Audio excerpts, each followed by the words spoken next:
My best friend told immigration that my family was here illegally. 2 days later, my little brother was getting bullied because people at school somehow found out that we're getting deported. When I confronted her, she dabbed her eyes and said, "I'm just worried about you. If you need help packing," I knew what I had to do. Fast forward to now, we're still here, and she's sitting alone at our old lunch table, pretending not to notice that she's an outcast. When me and my family moved to Maine, I thought my biggest problem would be the lack of public transportation. Turns out it was a girl called Ashley, because back then I was extremely anxious, and the last thing I wanted was to sit by myself during lunch. So on my first day at my new school, I sat down with the first group of girls I saw and hoped they would accept me. And they did. Well, kinda. Finally, an Asian who speaks actual English was the first thing Ashley said when I introduced myself. I felt a heat rise in my cheeks as I tried to laugh it off. And when I looked around, the other girls weren't defending me, but they also weren't joining in, which was good enough for me. So for the next few months, Ashley's comments became part of my daily routine. She'd squint at me and ask if I could see properly. Whenever we saw a dog, she'd ask if my stomach was rumbling. And every time, the entire group would go silent. That's when I knew they were scared of her. Scared of being that one student in school with no friends. And because I knew nothing was going to change, I tried to empathize with her. Constantly reminded myself that she'd grow out of it. And one day she did. We were all sitting in the lunch canteen when Ashley started tweaking out. Guys,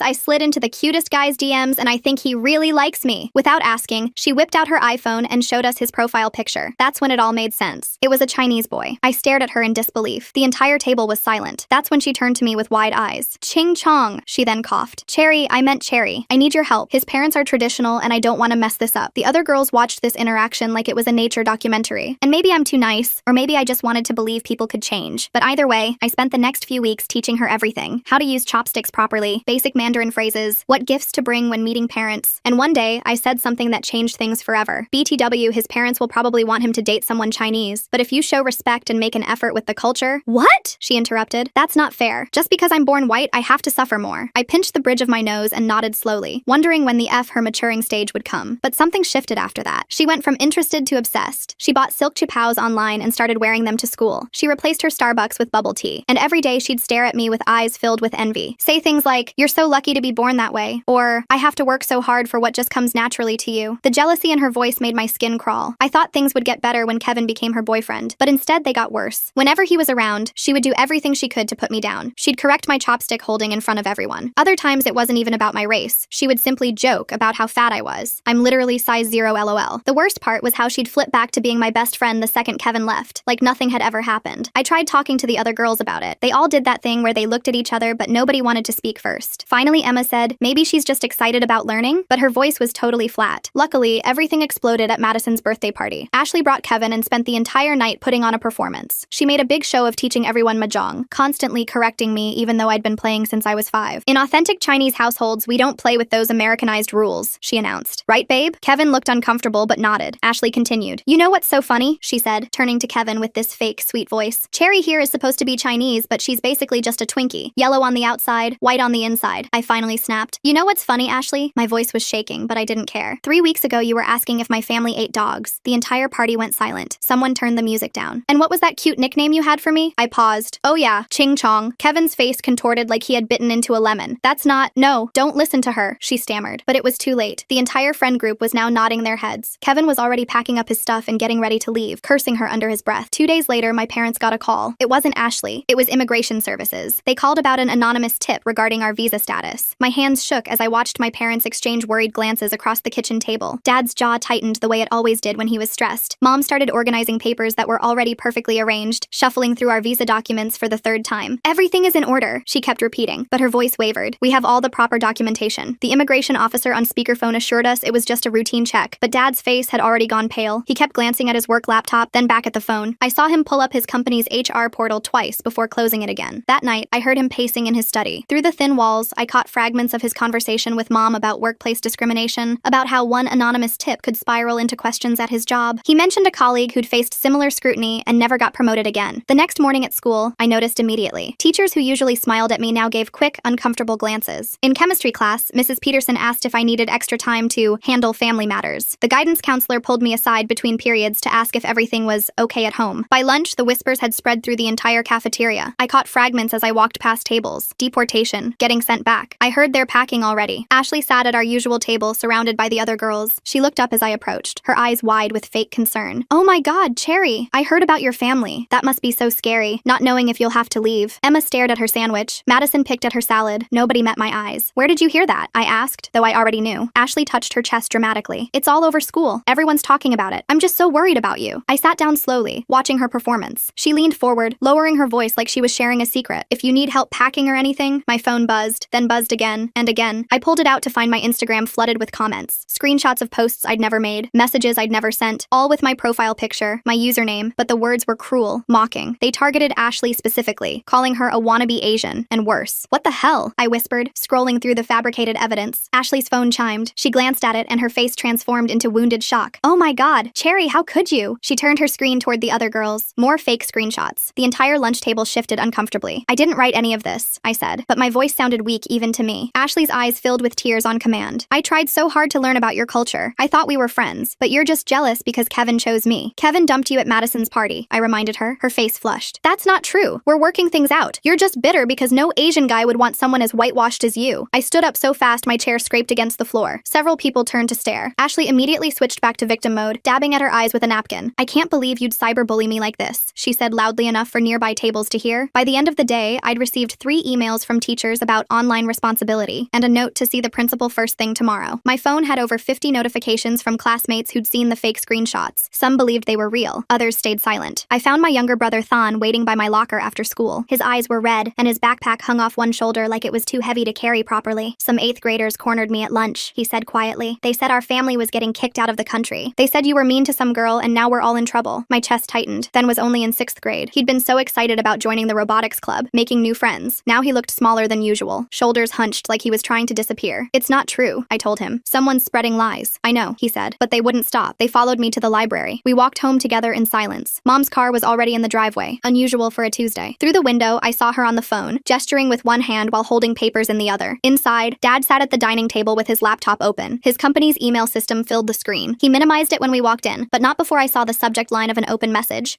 Background verification question. How was school? Mom asked, hanging up the phone. Her smile didn't reach her eyes, then mumbled something and headed upstairs. I started to follow, but Mom stopped me. The principal called, she said. Something about a meeting and cyberbullying accusations? I sank into a chair and explained everything. The fake screenshots, the rumors about deportation, how Ashley was behind it all. Dad's face grew darker with each detail. This girl, he said slowly, she's the same one who made those comments before? I nodded. And now she's targeting our whole family? Before I could answer, our doorbell rang. Mom opened it to find our cousin Victoria, who'd just moved to town last month for college. But instead of her usual bright smile, she looked uncomfortable. Hey, Aunt Lily, she said, not meeting Mom's eyes. I can't stay for dinner tonight, but it's Tuesday, Mom said. You always come for Tuesday dinner. Victoria shifted her weight. Yeah, I have a study group. She glanced at me, then quickly looked away. My stomach dropped. Did someone talk to you? I asked. Victoria's face flushed. I don't know what you mean. Victoria. Mom's voice was gentle but firm. What happened? My cousin sighed. This girl at the coffee shop near campus. Ashley? She said she goes to school with Cherry. She told me some things. What things? Dad asked. Victoria looked even more uncomfortable. She said you guys look down on other Asians. That you think you're better because you have papers and speak perfect English. She said Cherry makes fun of FOBs and fresh off the boat. Mom's voice was ice. We would never. I know, Victoria said quickly. I mean, I thought I knew, but she had these screenshots and she seemed so nice and concerned and you believed her over your own family? I couldn't keep the hurt out of my voice. Victoria's eyes filled with tears. She said you'd deny it. She said that's what elitist families do. They stick together and gaslight everyone else. She left without staying for dinner. Mom stood at the door watching her drive away, shoulders sagging. Dad went back to his laptop, typing furiously. Than didn't come down at all. That night, I lay awake scrolling through social media, trying to trace the source of the fake screenshots. The accounts posting them were clearly fake, created recently with generic names, but they'd been smart about it, making the posts look authentic enough that people believed them. My phone lit up with a text from Emma. I'm sorry. I stared at it for a long moment before responding. For what? The typing bubbles appeared and disappeared several times. Finally, just sorry. The next morning, Principal Harrison's office felt smaller than usual. Ashley sat in one chair with her mother, a woman who looked like she'd stepped out of a country club catalog. My parents flanked me on the other side. The fake screenshots lay printed on the desk between us. This is a very serious accusation, Principal Harrison began. Ashley's mother cut him off. Cyberbullying is a crime. We're prepared to take legal action to protect our daughter. I didn't send those messages, I said firmly. Ashley's mother turned to me with cold eyes. These screenshots say otherwise. My daughter has been nothing but welcoming to you, learning about your culture, dating Asian boys to be more inclusive. And this is how you repay her? I wanted to laugh at the absurdity, but Dad placed a warning hand on my arm. We'd like to see the original messages, he said calmly. Not screenshots. The actual messages from the platforms. Ashley shifted in her seat. I deleted them. They were too hurtful to keep. How convenient, Mom muttered. Excuse me? Ashley's mother's voice went sharp. Are you calling my daughter a liar? The meeting devolved from there. Principal Harrison tried to mediate, but Ashley's mother dominated the conversation with threats of lawsuits and demands for suspension. She used phrases like hostile environment and pattern of aggression, while Ashley Ashley sat quietly, occasionally dabbing at dry eyes. We left with nothing resolved except a promise to investigate further. In the parking lot, I overheard Ashley's mother on the phone. Yes, I want to file a formal complaint about cyberbullying. The perpetrator is a Chinese student. At my part-time job that afternoon, I tried to lose myself in the familiar rhythm of the bakery. Kneading dough, measuring ingredients, the warm smell of fresh bread. It was the only place that still felt normal. Then Ashley walked in. She pretended to browse the display case while I helped other customers, but I could hear her clearly as she spoke to each person in line. I wouldn't eat here if I were you, she said to an elderly man. I got food poisoning last week. Really? He asked, concerned. Oh yes, violently ill. I think they have hygiene issues. You know how some places are. She let the implication hang. The man left without buying anything. She repeated variations of this to 3 more customers before my manager Nathan noticed the pattern. Excuse me, miss, he said. If you're not buying anything, I need to ask you to leave. Ashley's eyes went wide with fake innocence. I'm just warning people. It's a public service. Leave. Now. She flounced out, but the damage was done. Over the next few days, our Yelp and Google reviews filled with 1-star ratings, all posted within hours of each other, all mentioning getting sick, finding hair in food, seeing bugs, things that had never happened. Nathan showed me his phone, scrolling through the reviews. Cherry, I know these are fake, but customers don't. We're already getting fewer orders. My throat tightened. I'm so sorry. This is my fault. No, he said firmly. This is harassment, but I need you to understand if this continues. He didn't finish. He didn't need to. At home, things were getting worse. Dad came home late every night, stress etched in every line of his face. He'd been asked to provide additional documentation at work. Routine, they said, but he knew better. Mom received an anonymous letter at her workplace. It suggested her degrees from China might need verification and questioned whether her credentials were legitimate. Her promotion review was coming up in 2 months. The timing wasn't coincidental, then started having stomach aches every morning. Real ones. The school nurse called Mom twice in 1 week. He wouldn't tell us exactly what was happening, but I knew. The rumors had spread to the middle school. Kids could be cruel when given ammunition. My grandmother arrived from China for her planned visit in the middle of this chaos. She took one look at our faces and knew something was wrong. Mom tried to explain in Mandarin, but Grandma's face grew more troubled with each word. That night, I heard her coughing more than usual. Mom mentioned adjusting her medication, worried about the stress affecting her health. Grandma had a heart condition. She didn't need this. At school, the isolation was complete. Our lunch table had rearranged itself. Ashley held court at the center, with Emma and Madison closest to her. My empty seat might as well have had caution tape around it. I ate in the library, pretending to study, but even there, I caught people staring, whispering. The fake screenshots had evolved into accepted truth. Cherry the cyberbully, Cherry the jealous friend, Cherry whose family was getting deported because they'd lied on their visa applications. None of it was true. All of it was believed. During art class, I partnered with O'Catherine for a project. She was new, didn't know the history. We worked in comfortable silence until Ashley appeared at our table. Hi, I'm Ashley, she said brightly. You must be O'Catherine. I love your name. So unique. O'Catherine smiled politely. Thanks. Hey, just wanted to give you a heads up about your partner. Ashley's voice dropped to a concerned whisper. She's been sending really mean messages to people. I'd be careful about getting too close. I watched O'Catherine's face change, the way she subtly shifted her stool a few inches away. Ashley walked off, mission accomplished. That's not true, I said quietly. O'Catherine focused on her painting. Sure, the group project in history should have been simple. 5 students, 1 presentation on immigration patterns. But Ashley had gotten to my group first. She volunteered incorrect dates for our timeline, mixed up key legislation. When I tried to correct the information, she gasped. Are you calling me stupid? Just because I'm not Asian doesn't mean I can't understand immigration history. The other group members looked exhausted. One muttered, let's just use Ashley's dates. It's not worth the drama. We got a C-, my first ever. At home, Mom found me crying over my laptop. The grade felt like the final straw on top of everything else. We could switch schools, she said gently. Start fresh. That's what she wants, I said. She wins if we run. Mom stroked my hair. Sometimes winning looks different than we think, but I saw the defeat in her eyes, the way Dad's shoulders slumped at dinner, how Thon pushed food around his plate without eating. Even Grandma's usual stories had stopped. Ashley wasn't just targeting me anymore. She was unraveling our entire family. The next week, she showed up at my Chinese cultural dance practice. I want to join, she announced to our instructor. I'm very passionate about authentic Chinese culture. She'd changed into a qipao in the bathroom, the cheap kind from Amazon, seams already straining. Our instructor looked confused but welcoming. That was her nature. Ashley positioned herself right behind me. Every move I made, she critiqued loudly. That's not how my boyfriend Kevin taught me, she'd say. Or, in authentic Chinese dance, the arms should be higher. When I finally snapped and told her Kevin had dumped her, she gasped dramatically. Why are you so obsessed with my relationship? He told me you've been texting him. It's really inappropriate. I hadn't texted Kevin once, but the other dancers looked at me with new suspicion. During a water break, I noticed my backpack was unzipped. My wallet was still there, but papers were shuffled. My phone was in a different pocket. Ashley stood nearby, typing on her phone with intense concentration. Did you go through my bag? I asked. She looked up with wide, innocent eyes. Why would I do that? Are you missing something? Maybe you should be more careful with your things. That night, my social media lit up again. New fake posts. These included personal details only someone who'd seen my school ID or personal documents would know. Details that made the fakes look more authentic. I was documenting everything now. Screenshots of the fake accounts, times and dates of Ashley's harassment. But it felt like trying to catch smoke. She was always one step ahead, always with plausible deniability. The breaking point came in the bathroom during 5th period. I found Emma crying in the far stall, trying to muffle her sobs with toilet paper. Emma? I knocked gently. Are you okay? The crying stopped. After a long moment, the stall door opened. Emma's face was blotchy and red, mascara streaking her cheeks. I can't do this anymore, she whispered. I stepped closer to Emma, my heart racing. What do you mean? She glanced nervously toward the bathroom door, then pulled me into the stall with her. Her hands trembled as she dug through her backpack, finally producing her phone. I've been recording you, she admitted, her voice barely audible. Ashley made me. She said if I didn't help her, she'd tell everyone about my mom's drinking problem. My stomach churned, but I forced myself to stay calm. What kind of recordings? Emma scrolled through her phone, showing me audio files dated over the past 3 weeks. Conversations. She wanted me to catch you saying something she could twist. But Cherry, I swear you never said anything bad. So she started getting angry with me. The bathroom door swung open. We both froze. Footsteps echoed on the tile floor, stopping right outside our stall. Emma, are you in here? Ashley's voice was sickeningly sweet. We need to talk about that thing. Emma's face went white. I put my finger to my lips, barely breathing. I know you're in here, Ashley continued. I saw you come in. Don't make this harder than it needs to be. After what felt like hours, the footsteps retreated. The door closed. Emma collapsed against the stall wall, shaking. She's getting worse, Emma whispered. Yesterday she told me to plant something in your locker. I refused. That's when she threatened to post photos from Madison's birthday party last year. The ones where I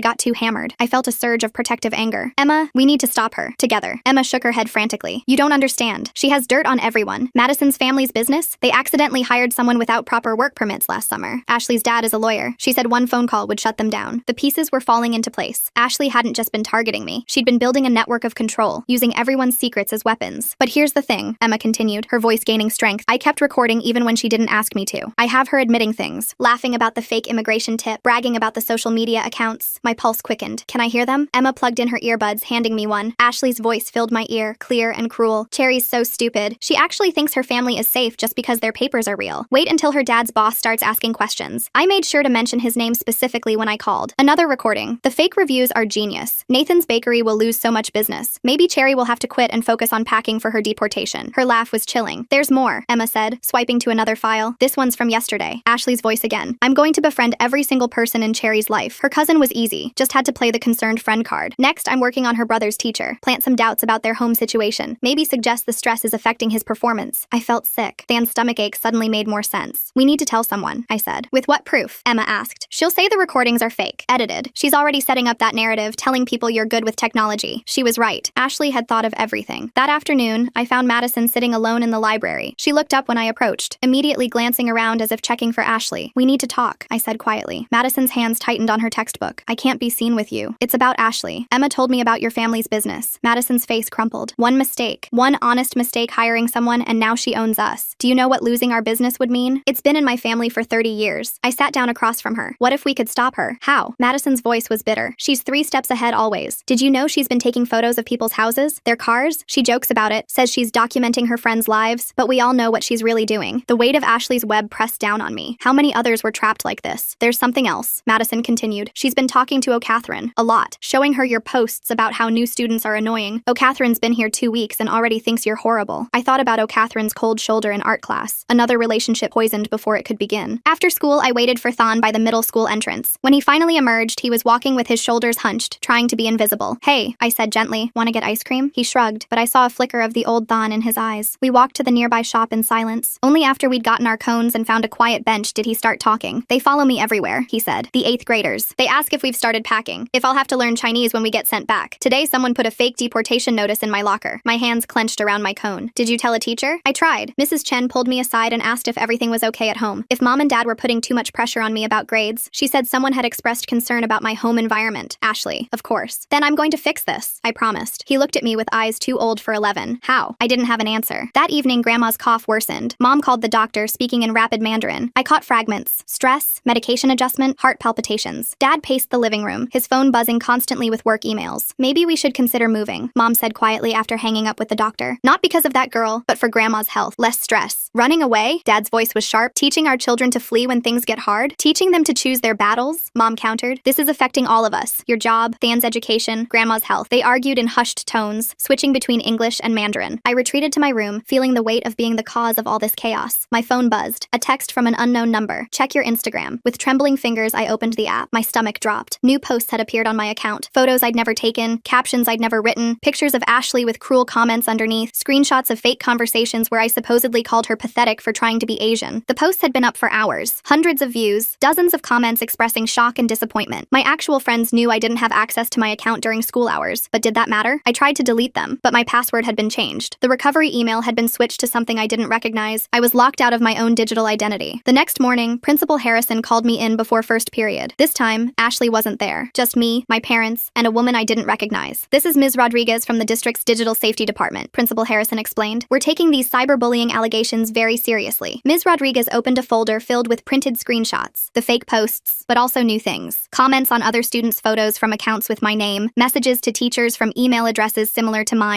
a whole digital paper trail painting me as an unhinged bully. "I didn't do any of this," I said, my voice steady despite my racing heart. "We have to investigate all claims," Ms. Rodriguez said professionally. "In the meantime, we're recommending a temporary social media ban for all parties involved." "All parties?" Mom asked. "So Ashley too?" "Yes. We've noticed she's been quite active online as well." It was a small victory, but Ashley had already done her damage. At lunch, I found refuge in the music room. The choir teacher, Mr. Jameson, let students practice during lunch if they were quiet. I sat at the piano, letting my fingers find familiar melodies. "You play beautifully." I turned to find O'Catherine standing in the doorway. "Thanks," I said cautiously. She moved closer, setting her lunch bag on a chair. "Emma talked to me, showed me some things. I owe you an apology." Relief flooded through me. "Ashley can be convincing." "She really can," O'Catherine agreed. "She told me you thought new students were beneath you, said you'd called me fresh meat, and laughed about how I'd never fit in. She seemed so concerned, so genuine. That's her gift," I said, turning back to the piano, making cruelty look like kindness. O'Catherine sat beside me on the bench. "Emma's not the only one who's been recording things. I have a few videos from art class. Ashley admitting she went through your bag might be helpful." Another ally. The web was starting to fray. That afternoon at the bakery, Nathan pulled me aside. "The fake reviews have been reported. The platforms are investigating. But Cherry, I need you to know your job is safe. I've been in business long enough to weather storms like this." I nearly cried with relief. "Thank you. I'm so sorry this is affecting the bakery." "You know what's interesting?" Nathan said, pulling up his tablet. "All those negative reviews came from accounts created within the same week. Same writing style. Same complaints. The review platforms have algorithms for this kind of coordinated attack." He showed me the data. Ashley had been sloppy in her anger. The digital footprints were all there. "My nephew works in IT," Nathan continued. "He says with the right expertise, you can trace a lot more than people think. IP addresses, device signatures, metadata." Hope sparked in my chest. "Really? Really? And he owes me a favor." That evening, Victoria showed up at our door. Her eyes were red-rimmed and she clutched a coffee shop cup with shaking hands. "I'm so sorry," she said before anyone could speak. "I'm so sorry. I should have trusted family. I know that now." Mom ushered her inside. We gathered in the living room where Victoria explained everything. "Ashley kept showing up at my usual study spot. Always friendly, always concerned about you all. She said she was worried about Cherry's behavior, showed me screenshots, articles about toxic family dynamics and gaslighting. She made me doubt everything I knew about you." Dad's jaw tightened. "When did you realize the truth?" "Today." I overheard her on the phone. She was laughing about it. Said, and I quote, "That stupid college girl believed everything. Cherry's family is so isolated now, even their own relatives won't defend them." Victoria started crying. I confronted her, told her I knew she was lying. She just smiled and said I'd already done my part. The damage was done. "It's not your fault," I said, meaning it. "She's really good at manipulation." "There's more," Victoria continued. "I started talking to other students at the coffee shop. She's done this before. At her old school, a Korean girl named Sarah. Ashley became obsessed with her boyfriend, tried to break them up. When that failed, she made Sarah's life hell until her family moved away." My blood ran cold. We weren't her first victims. Grandma, who had been quiet all evening, suddenly spoke in Mandarin. Mom translated, "She says this girl has a sickness in her heart, but sickness can be cured if exposed to light." That night, I created a shared document. Emma, Madison, O'Catherine, and Victoria all had access. We started compiling everything. Screenshots, recordings, dates, times. The pattern became clear. Ashley's escalating behavior, her calculated attacks, her network of manipulation. Madison contributed something unexpected. My older sister graduated with Ashley's brother. He's in tech, really good with computers. I asked her to reach out. "Why would he help us?" Emma asked. "Because," Madison said quietly, "he's been cleaning up Ashley's messes for years. Their parents make him. He's tired of it." The next day, Ashley noticed the shift. At lunch, she sat at our old table alone. Emma, Madison, and the others had quietly migrated elsewhere. She tried to maintain her queen bee status, but whispers were spreading. People were comparing notes, realizing how many of Ashley's stories didn't add up. She cornered me after PE, her face flushed with anger. "What did you do?" "Nothing," I said honestly. "People are just starting to see the truth." "You turned them against me," she hissed. "After everything I did to learn about your culture, to appreciate it, you're just jealous and spiteful." I looked at her calmly. "Ashley, you called immigration on my family. You tried to get my dad fired. You made my little brother afraid to go to school. That's not appreciation. That's obsession and cruelty." Her mask slipped completely. "You think you're so special because you were born Chinese. You get everything handed to you. The culture, the language, the authenticity. I have to work for it, and you still look down on me." "I never looked down on you," I said. "I tried to help you, but you didn't want to learn. You wanted to own. There's a difference." She stepped closer, her voice dropping to a whisper. "This isn't over. My mom's lawyer is already drafting papers. Cyberbullying is a crime. Your family will pay for what you've done to me." What I've done? I couldn't help but laugh. "Ashley, we have evidence. Real evidence. Not doctored screenshots, not fake accounts. Recordings of you admitting to everything." Her face went pale. "You're lying. Emma's been recording for weeks. Madison has photos of you going through lockers. O'Catherine has video from art class. Marcus. Your brother is tired of covering for you and has offered to help trace the fake accounts back to your devices. Ashley stumbled backward, her carefully constructed world crumbling. They won't believe you.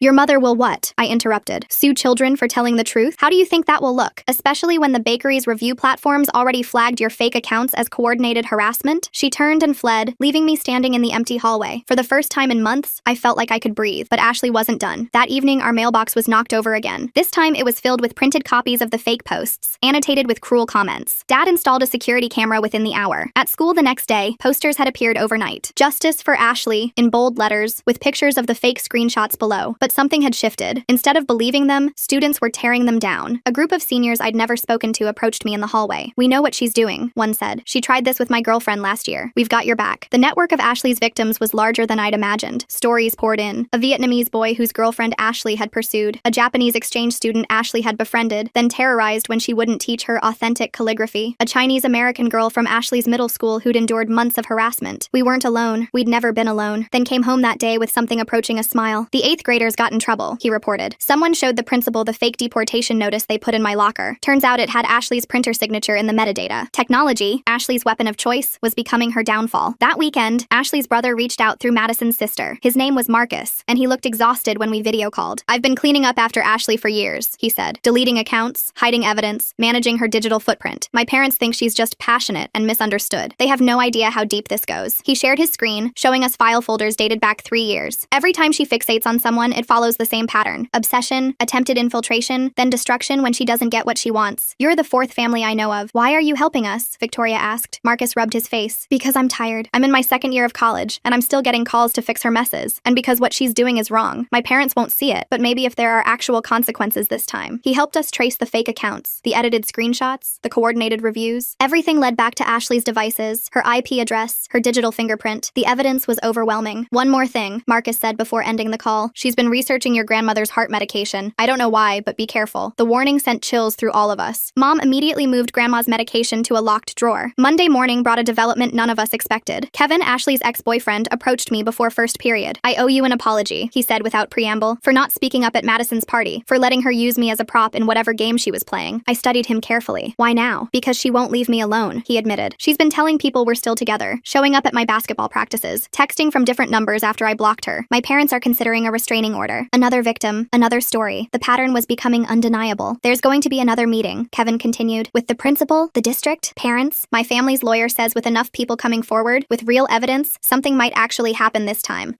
Because there had been other times, other schools, other families who'd suffered in silence or moved away rather than fight. Not us, not anymore. The meeting was scheduled for Thursday. As word spread, more people came forward. The Vietnamese boy, Jason, had screenshots of Ashley creating fake dating profiles using his photos. The Japanese exchange student, Yuki, had emails where Ashley threatened to report her visa status if she didn't teach her real Japanese, not the watered-down classroom version. Wednesday night, our security camera caught Ashley approaching our mailbox again, but this time a neighbor was watching. Mr. Patterson, a retired teacher who'd been following the situation, confronted her. The footage showed her running away, leaving behind a bag filled with more printed screenshots and a typed letter full of accusations. Attempted mail tampering is a federal offense, Mr. Patterson informed us the next morning. I've already reported it. The walls were closing in on Ashley, and she knew it. Thursday's meeting was held in the district conference room. Families filled every seat. Ashley sat with her parents and their lawyer, her usual confidence replaced with something brittle and desperate. The superintendent opened with a statement about taking all allegations seriously. Then, one by one, families presented their evidence. Emma's recordings played through the speakers. Ashley's voice, clear and damning, admitting to everything. Marcus testified via video call, sharing the digital trail he'd uncovered. Nathan presented the review platform's investigation results. When it was my family's turn, Dad stood with quiet dignity. He spoke about the fear his children had lived with, the questions at his workplace, the stress on his elderly mother. He presented the Immigration Service's confirmation that the anonymous tip had been fraudulent. Mom added the anonymous letters sent to her workplace, now traced back to Ashley through the printer signatures Marcus had identified. Than, brave little Than, stood up and spoke about the 8th graders who'd tormented him. He showed the fake deportation notice, the printer metadata highlighted. I just wanted to make friends and learn, he said simply, but I was too scared to go to school. Ashley's parents watched with growing horror. Her mother, who'd been so aggressive in defending her daughter, seemed to shrink with each revelation. Her father's face went from red to white to gray. When Ashley's lawyer tried to dismiss the evidence as circumstantial, the superintendent cut him off. We have multiple witnesses, digital forensics, and recorded confessions. This goes far beyond school discipline. This is systematic harassment and fraud. The consequences were swift and severe. Ashley was expelled, effective immediately. The district recommended criminal charges for harassment, fraud, and cyberstalking. Her parents were advised to seek immediate psychiatric intervention intervention for their daughter. Ashley stood up, her chair scraping against the floor. "You're all jealous," she screamed. "I just wanted to appreciate your cultures. I wanted to be included. You're the real racists, keeping me out because I'm white." Her father physically pulled her from the room as she continued screaming. The silence that followed was deafening. The superintendent turned to the assembled families. "I apologize that it took this long to address the situation. We'll be implementing new policies to prevent this kind of systematic harassment in the future." It was over, or at least this chapter was. The next morning, I woke up to find Dad already dressed for work, adjusting his tie in the hallway mirror. His hands weren't shaking anymore. Mom was making breakfast, humming softly while Thon actually ate his cereal instead of pushing it around the bowl, but the peace lasted exactly until I got to school. Ashley's car was in the parking lot. My stomach dropped. How was she here after being expelled? I found out during first period when an announcement crackled over the intercom. "All students involved in yesterday's district meeting, please report to the main office immediately." The hallways felt longer than usual. Emma caught up with me halfway there, her face pale. "My mom got a call this morning. Ashley's parents filed an emergency injunction. She's back pending appeal." Madison joined us at the office door. "My dad said they're claiming the evidence was obtained illegally, that we violated her privacy by recording without consent." Inside Principal Harrison's office, Ashley sat between her parents and a different lawyer. This one wore a sharper suit and had the kind of smile that never reached his eyes. Ashley's face was composed, almost serene, like she'd already won. "Thank you all for coming," the lawyer began. "We're here to discuss the serious violations of my client's privacy rights. Recording someone without their knowledge is illegal in this state. Any evidence obtained this way is inadmissible." My parents exchanged glances. Dad cleared his throat. "We were told the recordings were made in public spaces where there's no expectation of privacy." "That's debatable," the lawyer said smoothly. "But more concerning is the coordinated harassment campaign against my client. Multiple students conspiring to destroy her reputation. That's cyberbullying at its worst." I watched Ashley's face. She kept her eyes downcast, occasionally dabbing at them with a tissue. The perfect victim act. Oh, Catherine's mom spoke up. "Your client went through my daughter's backpack. We have video evidence." "Allegedly," the lawyer corrected. "The video is grainy and inconclusive. It could be anyone." The meeting continued like this for an hour. Every piece of evidence we'd gathered was picked apart, questioned, dismissed. Ashley's parents sat rigid, her mother's knuckles white as she gripped her purse. When we finally left, nothing had been resolved. Ashley was back in school, pending investigation. The restraining order Kevin's family had filed was under review. The criminal charges were being evaluated. At lunch, Ashley reclaimed her spot at our old table. She sat alone, but her presence was enough. Emma, Madison, and the others huddled at a corner table, speaking in whispers. "She can't get away with this," Oh, Catherine said, her voice fierce. But as the days passed, it seemed like she could. The administration, terrified of lawsuits, treated everyone with kid gloves. Teachers avoided taking sides. The social media ban was lifted because Ashley's lawyer argued it violated her First Amendment rights, then started having nightmares. I heard him crying one night and found him curled up in bed, clutching his robotics club certificate. "She's back," he whispered. "The 8th graders said she's back and madder than ever." I sat on his bed, rubbing his back. "We're not giving up. What if she wins?" His voice was so small. I didn't have an answer. The next day, Ashley escalated. She arrived at school wearing a traditional hanfu, the elaborate Chinese dress sweeping the hallways. She'd hired a photographer to follow her around, documenting her cultural appreciation journey. "For my college applications," she explained loudly to anyone who'd listen, "I'm writing about overcoming discrimination and embracing diversity despite adversity." She positioned herself near my locker between classes, speaking Mandarin phrases just loudly enough for me to hear. They were all wrong, tones mangled, meanings twisted. But when I walked past without reacting, she called out, "Cherry, could you help me with my pronunciation? I want to make sure I'm being respectful." I kept walking. Behind me, I heard the photographer's camera clicking. In the bathroom later, I found a note taped to the mirror. "Drop the charges or things get worse. You know I always win." It wasn't signed, but I recognized the handwriting. That afternoon, Nathan called me into his office at the bakery. His face was grim. "We lost the Riverside Academy account," he said. "They called this morning to cancel their weekly order. Said they heard concerning things about our health standards." Riverside Academy was Ashley's old private school. Of course. "I'm so sorry," I started, but Nathan held up his hand. "This isn't your fault. But Cherry, I need you to understand something. I can weather some storms, but if she keeps targeting our commercial accounts," he didn't finish. He didn't need to. At home, Mom was on the phone with her supervisor. I caught fragments of the conversation. "Yes, I understand the concerns. No, there's no validity to the claims. I have all my original transcripts. Dad came home early, his face drawn. HR wants to do a full background check. They say it's routine, but the timing." He trailed off, loosening his tie. Grandma watched us all from her chair, her eyes sad. She'd stopped taking walks, stopped cooking her favorite dishes. The stress was wearing on her more than any of us wanted to admit. That night, Victoria called. "Ashley showed up at my dorm," she said, her voice shaking. "She had flowers, said she wanted to apologize for the misunderstanding. My roommate let her in before I got back." "What did she do?" I asked, already dreading the answer. Nothing was missing, but things were moved. My laptop was open. My journal was on a different page. She left a note saying she hopes we can be friends again. The violation made my skin crawl. Ashley was showing us she could reach us anywhere. The next morning, Marcus texted our group chat. "She's using VPNs now, harder to trace, but I found something interesting. She's been researching emancipation laws." "Why?" Emma asked. "My guess? If she can legally separate from her parents, she can claim they forced her into therapy, paint herself as the victim of abusive parents who are punishing her for embracing diversity." The manipulation was breathtaking in its scope. At school, Ashley had recruited new followers, freshmen who didn't know the history, transfer students who only saw her designer clothes and confident smile. She held court in the cafeteria, teaching them phrases in Mandarin, showing them how to use chopsticks. Cultural exchange is so important, she said loudly as I passed. Some people want to gatekeep their culture, but I believe in sharing and learning. One of her new followers, a freshman named Brittany, approached me after class. Ashley says you're trying to stop her from learning about Chinese culture. That's pretty prejudiced. I stared at her. Did she also tell you she called immigration on my family? Brittany's face scrunched in confusion. She said you made that up to get attention. The gaslighting was spreading like a virus. Than's teacher called that evening. Mrs. Chen wanted to discuss his recent behavioral changes. When Mom asked for specifics, the teacher hesitated. He's been withdrawn. Some students mentioned there might be tension at home. I just want to make sure he has the support he needs. Mom's voice was ice. My son is being bullied because of false rumors. That's the only tension. But the seed of doubt had been planted. I saw it in the way Mrs. Chen's emails became more formal, how she watched Than more closely during pickup. Ashley's campaign was working. She was creating enough smoke that people assumed there must be fire. Friday brought a new crisis. The local Chinese Cultural Center, where I'd volunteered for years, received an anonymous complaint. Someone had accused me of gatekeeping and creating a hostile environment for non-Chinese students trying to learn. The director, Mrs. Liu, called me personally. I don't believe a word of it, she assured me, but the board is worried about perception. They want you to take a break from volunteering until this blows over. Another piece of my life chipped away. That weekend, Ashley threw a party. She posted about it everywhere, calling it a multicultural celebration. Photos flooded social media. Ashley in various traditional outfits from different cultures, teaching party games she'd Googled, serving food she'd ordered from restaurants, building bridges, not walls. Her caption read, "Real appreciation means bringing people together." The comments were split. Some praised her efforts. Others, who knew the truth, stayed silent. Speaking up meant becoming her next target. Emma texted me a photo from the party. Ashley had set up a whole display about her journey into Chinese culture. It included photos of her with Kevin at Chinese restaurants, wearing traditional clothes. At the center was a printed screenshot of my bullying posts with a caption, "Rising above hate with love." The narrative was shifting. Ashley wasn't the villain anymore. She was the hero, bravely pursuing her passion despite discrimination. Monday morning, I found my locker vandalized. Someone had stuffed it with takeout menus and written "Go home" in marker. The security footage was mysteriously corrupted for just that time period. During PE, someone cut my gym clothes while I was in the shower. I had to wear my sweaty uniform for the rest of the day. When I reported it, the gym teacher sighed. Without proof of who did it. Always without proof. Always just shy of consequences. Then came home with a bloody nose that day. He said he'd tripped, but I saw the fear in his eyes. Mom wanted to march to the school immediately, but Dad stopped her. "They'll say we're overreacting, making trouble. It'll make things worse." The helplessness in his voice broke my heart. We were drowning in Ashley's manufactured chaos. That night, Grandma had chest pains. The ambulance came, lights flashing in our quiet street. As the paramedics loaded her in, I saw curtains twitching in windows. By morning, the whole neighborhood would be talking. At the hospital, Grandma was stable but weak. The doctor talked about stress-induced arrhythmia, adjusting medications, monitoring closely. Mom held Grandma's hand while Dad paced the waiting room. "This has to stop," Mom said quietly. "Whatever it takes, this has to stop." I knew what she meant. We could leave, start over somewhere new, let Ashley win. But then Marcus texted, "Emergency, check your email." He'd sent a link to a blog post. "My Truth, Standing Up to Cultural Gatekeepers" by Ashley Morrison. In it, she detailed her journey into Chinese culture, how she'd been bullied and ostracized for her genuine interest. She named me specifically, painting herself as the victim of reverse racism. The post already had hundreds of shares. Comments poured in supporting her, condemning me. Someone had even started a petition to have me removed from school activities for creating a hostile environment. But Marcus had found something else. "Look at the metadata," his email said. "She wrote this 3 weeks ago, before the district meeting. She's been planning this narrative shift the whole time." I forwarded everything to our lawyer, the one my parents had hired when it became clear the school wouldn't protect us. He called within an hour. "This is good," he said. "Shows premeditation. But we need more. Something definitive." That something came from an unexpected source. Tuesday afternoon, Ashley's new freshman friend Brittany found me in the library. Her face was pale, hands shaking. "I need to tell you something," she whispered. "About Ashley." She pulled out her phone, showing me texts. Ashley had been coaching her on what to say to teachers about me, how to phrase concerns about my bullying without making direct accusations. She said she'd make me popular, Brittany admitted. Said she'd teach me everything about being sophisticated and cultured. But then, she showed me more texts. Ashley threatening to spread rumors about Brittany if she didn't follow instructions. Photos taken without Brittany's knowledge at the party. Leverage gathered for future use. "She's doing to me what she did to you," Brittany said, tears streaming. "I'm so sorry I believed her." I hugged her. "It's not your fault. She's very good at this." Brittany had saved everything. Screenshots, recordings of phone calls, even videos of Ashley coaching her on what to say. It was exactly what we needed. But Ashley must have sensed the walls closing in. That evening, she made her boldest move yet. Mom got a call from China. Her elderly mother, my other grandmother, was crying. Someone had called her, speaking in broken Mandarin, claiming to be from the government. They said our family was under investigation for fraud, that we might be sent back to China in disgrace. My grandmother, already fragile, had collapsed from the stress. She was in the hospital now, my aunts and uncles rallying around her. Mom's hands shook as she hung up. She called my mother, in China. How did she even get the number? I thought about Ashley going through my backpack, my phone. The pieces clicked into place. "That's it," Dad said quietly. "We're pressing charges. All of them. Harassment, fraud, stalking, everything." The lawyer was at our house within an hour. We compiled compiled everything: Brittany's evidence, Marcus's digital forensics, the international harassment. It painted a picture of calculated, escalating abuse that had spread across oceans. Wednesday morning, Ashley wasn't at school. Word spread quickly. The police had been to her house. Her parents had withdrawn her pending the investigation, but she had one last card to play. That afternoon, a video went viral. Ashley, tears streaming down her face, sitting in what looked like a therapist's office. "I just wanted to learn," she sobbed. "I loved Chinese culture so much, but they made me feel like I was worthless, like I could never be good enough because of my skin color. I started having panic attacks. I couldn't eat. My parents are so worried." The performance was flawless. Within hours, it had thousands of views. Justice for Ashley started trending locally. People who'd never met either of us picked sides based on a 3-minute video. Our lawyer warned us to stay quiet, not to respond, but the damage was spreading. Dad's workplace got calls asking why they employed someone who would traumatize a young girl. Mom's promotion was quietly tabled, then refused to go to school. Then Kevin did something unexpected. He posted his own video. "I dated Ashley Morrison for 2 months," he began. "What I saw during that time, it wasn't appreciation, it was obsession. She fetishized my culture, my family. She wanted to own something that wasn't hers to take." He detailed specific incidents: how she'd insisted on speaking for him at family gatherings, how she'd corrected his own Mandarin pronunciation, how she'd photographed his family's heirlooms without permission, planning to buy replicas online. When Cherry confronted her at Madison's party, it wasn't bullying. It was someone finally standing up to months of prejudiced harassment disguised as appreciation. His video sparked others. Jason posted about the fake dating profiles. Yuki shared the threatening emails. Former classmates from Ashley's previous schools came forward with their stories. The narrative was shifting again, but this time toward truth. Thursday brought the biggest revelation. Marcus had been digging deeper into Ashley's digital history. He found a private blog she'd kept for years, password protected and hidden. The entries were chilling. Detailed plans for destroying anyone who crossed her. Racial slurs about the very people she claimed to appreciate. Fantasies about becoming the queen of various cultural groups. One entry from 3 years ago read, "Sarah thinks she's so special because she's Korean. I'll show her. By the time I'm done, everyone will see me as more Korean than her. And when she objects, I'll destroy her for being a gatekeeper." Sarah, the Korean girl Victoria had mentioned, the one whose family had moved away. Marcus sent everything to the police and the district attorney. The blog showed a pattern of behavior that went far beyond teenage drama. Friday morning, Ashley's parents held a press conference. They looked haggard, aged years and days. Her mother spoke first. "We failed our daughter," she said simply. "We saw her interest in other cultures as admirable. We didn't see the darkness underneath. To all the families she's hurt, we are deeply sorry." Her father added that Ashley was entering intensive psychiatric treatment. They were cooperating fully with all investigations. They would pay restitution to affected families. It felt like victory, but a hollow one. Grandma was still in the hospital, then still flinched at loud noises. The bakery had lost 3 more accounts. That afternoon, Principal Harrison called an assembly. He apologized for the administration's failure to protect students. New policies would be implemented immediately. Training on recognizing manipulation and harassment. Clear protocols for reporting and investigating claims. "We let you down," he said, looking directly at me. "We won't let it happen again." After school, our original lunch group gathered in the cafeteria. Emma, Madison, O'Catherine, even some of Ashley's former followers. We sat at our old table, the one that had been a battlefield for so long. "I'm sorry," one of the newer girls said. "We should have seen through her. She was convincing," I said. "That was her gift." We talked for hours, about healing, about moving forward, about making sure no one else went through what we had, then joined robotics club again the next week. His friends had stood by him, forming a protective circle when older kids tried to approach. Dad's workplace issued a formal apology after reviewing the situation. Mom's promotion was back on track. Grandma came home from the hospital, fragile but determined. "That girl tried to break us," she said in Mandarin, "but we are stronger than her poison." The bakery slowly rebuilt its reputation. Nathan hired Brittany part-time, giving her a fresh start away from Ashley's influence. Customers who'd heard the real story made a point of supporting us. Ashley's blog posts were used as evidence in multiple investigations. Families from 3 different states came forward with similar stories. The girl who'd terrorized us was part of a larger pattern that was finally being addressed. Marcus sent one final message to our group. "She's been admitted to a long-term facility. Court-ordered. At least 2 years of intensive treatment. It wasn't jail, but it was accountability." Months later, I was accepted early decision to my dream college. The admissions essay I'd written about standing up to cultural appropriation and harassment had resonated with the committee. Then won first place at the state robotics competition. Dad got promoted. Mom's research was published in a major journal. Grandma started teaching mahjong at the community center, sharing our culture the right way. At graduation, I saw Ashley's parents in the audience. They'd come to support their nephew. Her mother caught my eye and nodded slightly. An acknowledgement, an apology, a closure. Victoria became one of my closest friends. Our bond strengthened by surviving Ashley's manipulation. Emma started a support group for students dealing with harassment. Madison's family business thrived, free from Ashley's threats. The last I heard, Ashley was still in treatment. Her brother Marcus had cut contact, focusing on his own healing. Some wounds take longer to mend. Our family portrait from that year shows us smiling, genuinely happy. But if you look closely, you can see the steel in our spines. We'd been tested by someone who tried to weaponize our own culture against us. We survived. We thrived. We refused to let her win. And somewhere in a facility, getting the help she desperately needed, Ashley was finally facing the truth about herself. Not the victim she'd pretended to be, but someone whose obsession with owning others' identities had nearly destroyed multiple families. The irony wasn't lost on on me. In trying to become us, she'd lost herself entirely, and in defending who we were, we'd become stronger than ever.